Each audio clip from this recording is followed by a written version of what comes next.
Har bitta ayol o'qib ko'rishi kerak bo'lgan 3 ta kitob. Birinchisi bu Smelost не нравится degan kitob. Agarda erkinlik xohlasangiz, boshqa odamlarga yoqmaslikka tayyor bo'lishingiz kerak ekan. Har doim odamlarga yoqishga, ularning nima deyishlariga qarab yashaydigan bo'lsangiz, hech qachon erkin bo'la olmaysiz. Hayotingizni oxirigacha rol o'ynab o'tib ketar ekansiz. Ikkinchisi bu Ketikey yozgan Самоуверенность degan kitob. Tadqiqotlar ko'rsatishi bo'yicha sizning mahoratingiz va tajribangiz juda ham muhim bo'lsa-da, baribir eng jasur bo'lgan va eng jur'atli bo'lgan odam yutib ketar ekan. Bizga bu yoqmasligi mumkin, lekin eng ko'p tayyorgarlik ko'radigan odam emas, eng xarakterlisi har doim muvaffaqiyatga erishar ekan.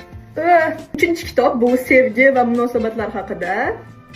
Nomi Обними меня крепче. Muallifning aytishlari bo'yicha sizni eng ko'p hayajonlantiradigan odam bilan emas, navrot sizni tinchlantiradigan odam bilan munosabatda bo'lishingiz kerak ekan. Agar u odamni oldida tanangiz dam oladigan bo'lsa, demak oila qurishga arziydigan odam topibsiz deyiladi. Voila, gulimiz ham tayyor.